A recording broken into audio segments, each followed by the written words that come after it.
नमस्कार मित्रांनो, स्वागत आहे तुमच्या सर्वांचं बीबी डिकोडरवरती। मित्रांनो, बिग बॉसच्या घरात कॅप्टन्सी टास्कच्या दरम्यान आपल्याला सूरज चव्हाण आणि वैभव चव्हाण या दोघांमध्ये तुफानी लढत पाहायला मिळणार आहे। मित्रांनो, त्या ठिकाणी कशामुळे हे भांडण झालं तर काय झालं ह्याच्या व्हिडिओमध्ये बोलू, तर व्हिडिओ पूर्ण पहा। आणि व्हिडिओच्या सुरुवातीला एक छोटंसं आवाहन करतो की तुम्ही जर अजून या व्हिडिओला लाईक केलं नसेल तर पटकन लाईक करा।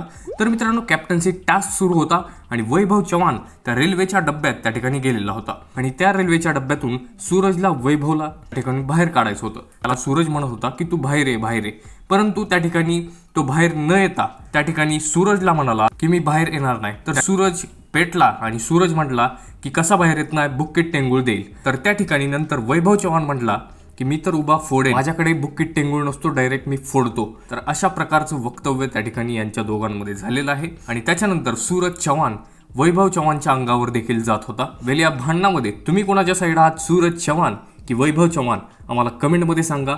आणि व्हिडिओ आवडला असेल तर लाईक करा आणि अशाच एक्सक्लुझिव्ह अपडेट्स गॉसिपसाठी फक्त सबस्क्राईब करा बिग बॉस डिकोडरला। मी भेटतो तुम्हाला अशाच एक्सक्लुझिव्ह अपडेट्ससह। तोपर्यंत धन्यवाद।